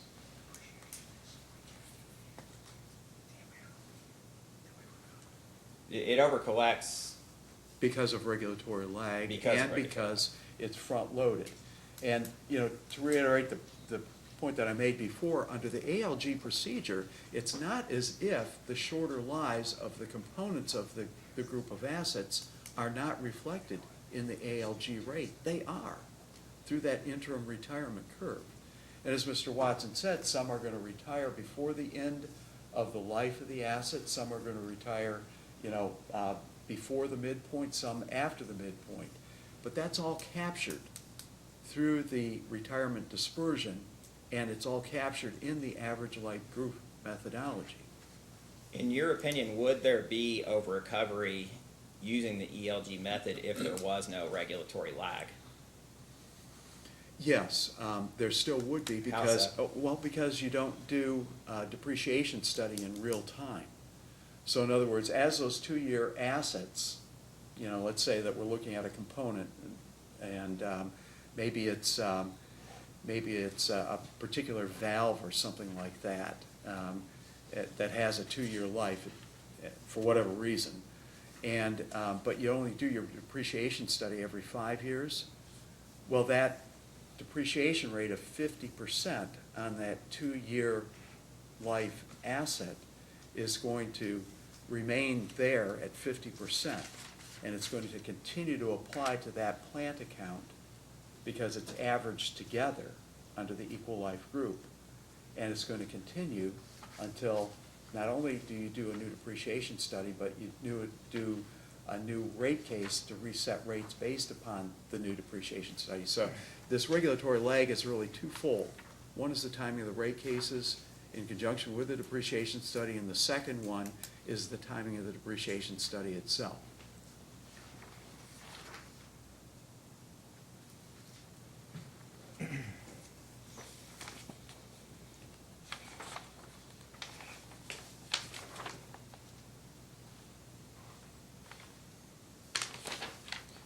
So, I'm kind of changing gears here. So, in Mr. Waller's testimony, I think at page 10, and he discussed the removal of quit versus the use of AFUDC. And I think he kind of criticized your removal of quit for the shared services companies, or the shared services division, based on the fact that there was no AFUDC included in plant for the shared services division. And I guess my question was, if part of the reason that you are arguing to not include QUIP is that they have included AFUDC or accumulated AFUDC in the past, with respect to the division or the divisions that didn't accumulate AFUDC, would it be appropriate to keep QUIP in for those divisions? The upfront answer is no, but I feel like I have to explain my testimony a little bit in response to your question. There really are two issues. One is the issue that historically this commission has allowed Atmos QUIP in rate base. That means it gets a current return today in its revenues for its financing costs on construction. That is generally considered mutually exclusive with AFUDC. Atmos at the same time historically was accruing AFUDC and adding that to QUIP, and so now rate base includes all of that AFUDC even though it was getting a current return from this commission in its revenues. Mr. Waller acknowledged that was wrong. Now, we don't have a quantification of that. I described the problem in my testimony, but I don't have a quantification for it. Mr. Cook asked a post-hearing data request to get that information, but I estimate that issue, that is one issue, the historical error. But I estimate that could be as much as $2 to $4 million in terms of the revenue requirement. Now, the next issue is what does the commission do going forward starting in this case? Does it allow QUIP and rate base, or does it direct the company to use AFUDC by default? By default, the utility will do AFUDC. So if this commission says no more QUIP and rate base going forward, then the utility will do AFUDC. Now, getting back then to your question, does that mean that the Atmos would do AFUDC not only on the Kentucky rate division, but also the Shared Services Division, Division 2, and also the Call Center, Division 12, and also the Mid-States Division 91? And the answer is yes. We do it all the way up, all 4 divisions. Let me just see if I can summarize your answer and make sure that I'm understanding it correctly. The removal of QUIP during the forecasted test year is really a matter of whether or not Atmos should accrue AFUDC going forward. Is that correct? Yes, that's why I separated the 2 issues. One is the historical error that does need to be corrected, and Mr. Waller agreed was an error. The second issue is, what do we do going forward? And if the commission agrees with the AG on that issue, it will take the construction work in progress out of rate base, and then the company will be authorized to accrue AFUDC. It's one or the other, not So- both, like the company's done historically. Sure, and I'm just, so if QUIP is removed during the forecasted test year, then you would agree that from the date of the beginning of the forecasted test year forward, that it would be appropriate for Atmos to accrue AFUDC for beginning at that point going forward on construction work in progress, correct? Yes, that's correct, and for all 4 divisions. Sure. So not only the Kentucky division, but also Mid-States, and then moving up 12, the call center, and to the general office. So the fact that, and then going to the historical period, it's an issue of, and just taking the last rate case with the test period, which I think was March 2018 to March 2019, QUIP was awarded during that period for all 4 divisions. So no AFUDC should have been recorded for any division during that period, correct? Right, but So- the error extends well beyond just the last case. Yeah, I mean, this has been historic practice at Atmos, which, in my assessment, is contrary to GAAP, generally accepted accounting principles, and contrary to the commission's intent, I would believe, if it provides a current return. I'm sure the commission did not intend that the company also accrue AFUDC. I mean, the 2 are mutually exclusive. So the error extends probably at least 20 years back. And I think that was why Mr. Waller was somewhat hesitant on a time period for going back and determining what the effects of that error are. But it's significant. I would roughly estimate $30 to $40 million in rate base, which would be roughly, $3 to $4 million in terms of revenue requirement if you correct that error. Thank you. On your work paper, you used, when you were calculating the rate changes in your work paper, you used a rate base of $430,095,000. Do you know where that number came from? It didn't match any of the rate base calculations that Atmos had provided. That's what I was wondering. Are you talking about the rate of return calculations? I believe so. Okay. The adjustments are sequential, so that if you reduce rate base first, then you have a smaller rate base because you've already calculated the effect on the revenue requirement of the adjustment that reduces rate base. So then, if your last adjustments are to calculate the effects of various cost of capital adjustments, then you have to use the reduced rate base in order to avoid an overlap or a double counting of the effects of the adjustment. So the $430 million, I believe, is the effect of, and there's a rate base tab in that electronic spreadsheet that So- should show the derivation and show the reconciliation. I apologize, I've got it pulled up here now. So it is the rate base tab, and it says rate base per Atmos, $430 million. And I believe and I'm assuming that's supposed to be the forecasted test year rate base, is that correct? Yes, Okay. And so you're starting, that should be the starting rate base that Atmos is using, correct? yes, And then from there, below, you've got various adjustments? correct. Okay. And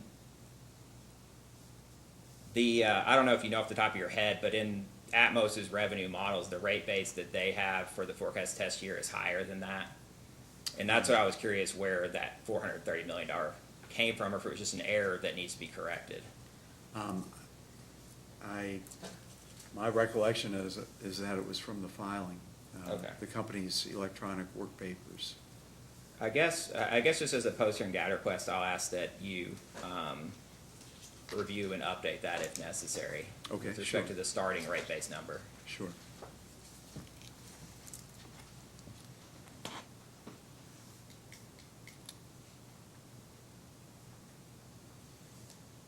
That's all the questions I had. Thank you. Commissioner Cicero? Going back to your example on ELG, ALG, you indicated that in ELG, and you used the turbine example, where you said that if that had a 10-year useful life, ELG would look at each 10-year increment and depreciate those 1/10 of that asset as it went through. Yes. Versus in ALG, the turbine would be included as part of the total plant, which may have a 60-year life, but because the 10-year lives are included in it, it brings it down to an average of 55 years or somewhere in that range. Yes, that's correct. So given that description, would you say that ELG is a better method to use if the record keeping is more precise in the asset ledger versus ALG? No, because the record keeping is exactly the same. And the statistical technique is how the historic data is used to prospectively determine the depreciation rates under either of the procedures. So the question is, with the ELG, whether or not you parse the grouping of assets into smaller groups and then depreciate the smaller groups over the assumed or projected lives of the smaller group of assets, or do you use the larger group of assets and you use the same historic information, but for the larger group of assets that assumes a repetition of the same retirement history as you have in the historic data, and then that's how you derive the ALG rate. So the short answer is it's exactly the same property, historic accounting property data. The question is, how do you parse that data, and then what do you do with it in the depreciation study? I think we all agree that depreciation will be the same over the end life of the asset. It's just a matter of how fast it gets there. But I think you confirmed my question, because the more detailed your asset ledger is, the more precise the useful life of that subcategory can be. And if you can identify turbines as 10 years and put it in a separate subclass versus taking a plant and all the pieces or components that go into that asset and saying this is the general useful life of that asset, and it would be 60 years if you were to take the main components, but because you take the subcomponents and you average it in with the rest of it, it becomes 55 years. If you're someone that puts it into your asset ledger on a very detailed basis, you could depreciate over the shorter period of time. Well, that's true, but at the same time, if you have an average service life based upon the average life group procedure, you've got some assets, a significant portion of the assets that are going to survive for the entire 60 years, but you're depreciating that over a shorter period of time. So what the ALG procedure does is it levelizes or normalizes that depreciation expense over the overall life of the asset. And so, in effect, you could argue that it accelerates some of the depreciation because it doesn't reflect the full 60-year life of the basic power station, but it decelerates some of the assets that are going to be repeated. But the average life group accounts for that because it assumes this retirement pattern where the turbine is retired every 10 years, and then a new one is acquired. Let me restate it a different way. So I have a turbine that has turbine blades in it, which is in a plant. Right. And the turbine blade has 10-year useful life. The turbine has a 20-year useful life, and the plant itself has a 60-year life. Okay, right. Okay, so if I'm able to categorize the 10-year, the 20-year, and the 60-year separately, is it better to use ELG or ALG? I think it's better from a regulatory policy perspective. You could do either one. I mean, mathematically, it's a statistical procedure. But I think it's better to use the ALG because what you have is, let's, again, use a new power plant, for example. Its revenue requirement is going to be at the peak when you first put it into service, and then it will decline as it depreciates. And now, under the ELG methodology, what you do is you lay on the depreciation on top of that. Under the ELG methodology, it adds to the peak of the cost curve for the plant, the new power plant, adds more depreciation expense on top of that, so it increases the peak even further, and then you have a decline in the ELG depreciation rate over time. I think as a matter of regulatory policy, it's better to put lower depreciation in the early years, in other words, levelize it or normalize it over the life of that power plant. So as the cost curve declines, first of all, you don't have as high of a peak, but as the cost curve declines, you essentially tend to flatten it out a little bit. And the whole issue of intergenerational equity, I think, factors in here too, because all of rate-making recovery is based on historic costs. And so as you move out into the future, 50 years down the road, that power plant is still operating, but those customers are paying in future dollars, and they're paying a lot less than those customers paid in the early years of the power plant. Question is, do you want to use ELG procedure, ratchet up the peak of the cost curve in the early years, or do you want to kind of normalize or levelize that cost curve to some extent over the life of the asset? And I think it's the latter. You want to use ALG, just as a matter of regulatory policy and I think intergenerational equity. Just because you can statistically subgroup all of your assets into different service lives doesn't make it the best from a regulatory policy. When we speak of ALG and ELG, we're talking about book only. Correct, yes. Okay. It does not have any impact on the tax calculation. It does not. Okay. They're the still only permitted to thing- use any accelerated depreciation method that they want. That's right. The tax depreciation is a separate issue. I don't have any other questions. Commissioner Matthews? I don't have any questions. I have nothing. Mr. Cook, anything further? Just a couple more, if I may. So, Mr. Collin, staff was questioning you, and Vice Chair too, about ELG versus ALG. And in the preparation for this case, did you develop an exhibit that might depict how ELG can potentially over-recover? I did, yes. Okay, is that AG tab 15, is that in front of you?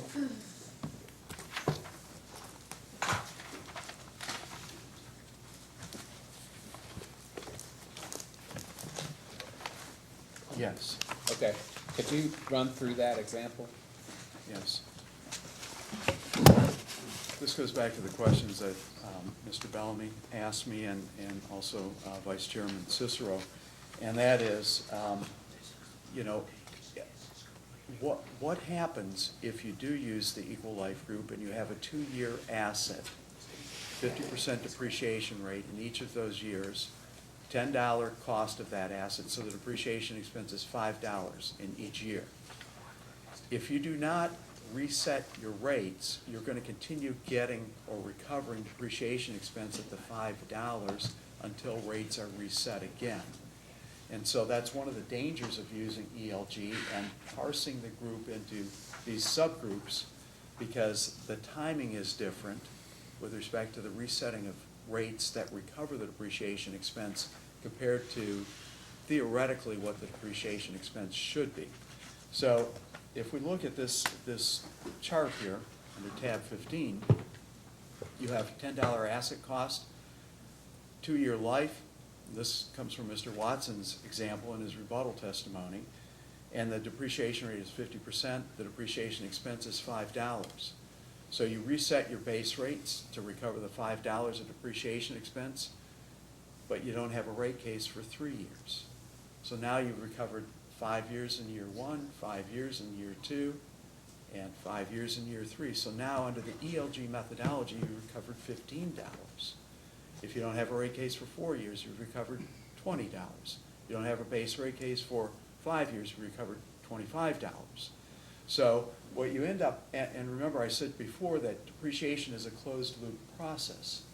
So now what you have is you have $25 of accumulated depreciation. You still only have the $10 asset. So now you have a negative net book value or a reduction to rate base of $15 because you over-recovered depreciation expense.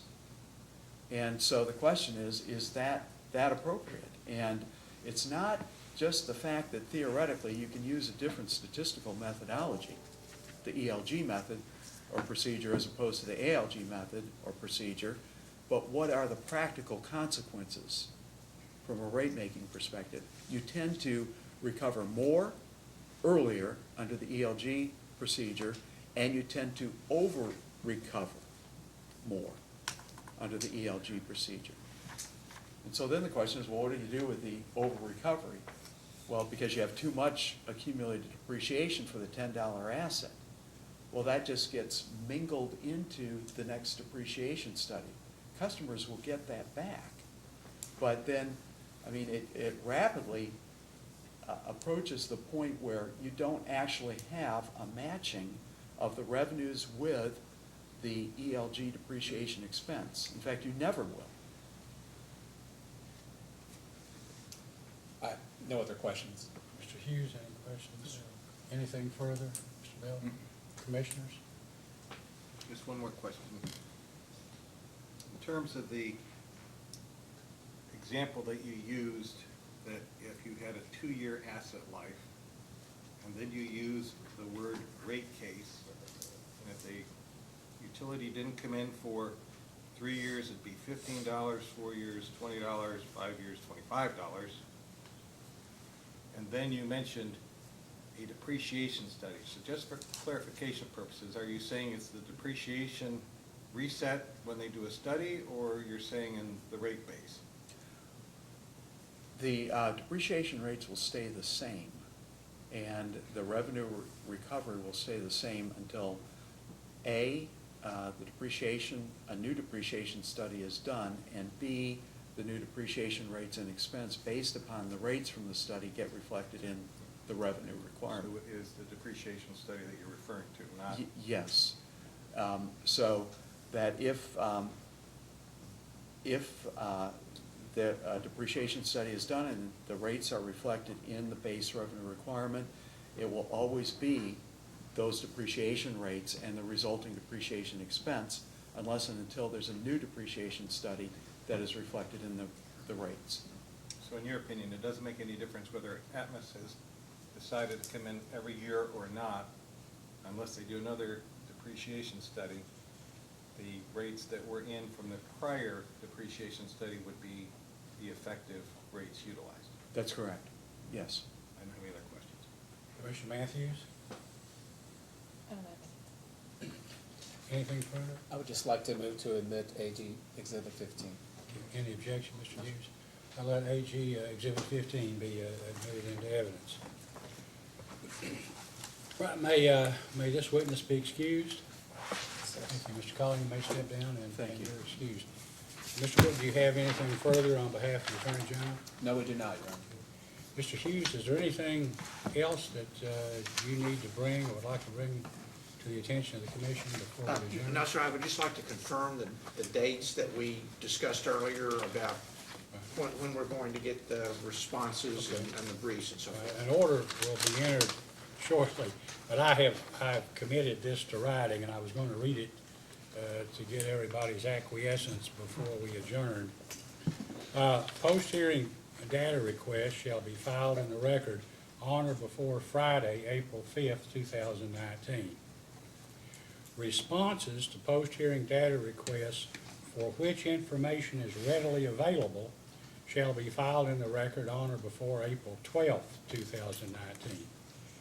Data requests for which information necessary to respond is not readily available shall be answered and filed in the record on or before Tuesday, April 23rd, 2019.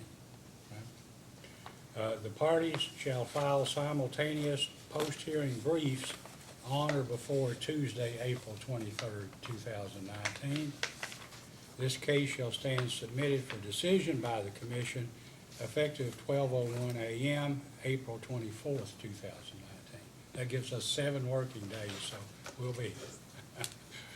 Now, followed the next week by the Kentucky American Water rate case.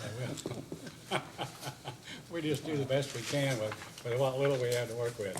Is that our understanding, Yeah, that everyone's was what we- understanding that of was our what we understanding, yeah. agreed to do? Yeah. Thank you. All right, if there's nothing further, then this hearing is hereby adjourned. Thank you all very much.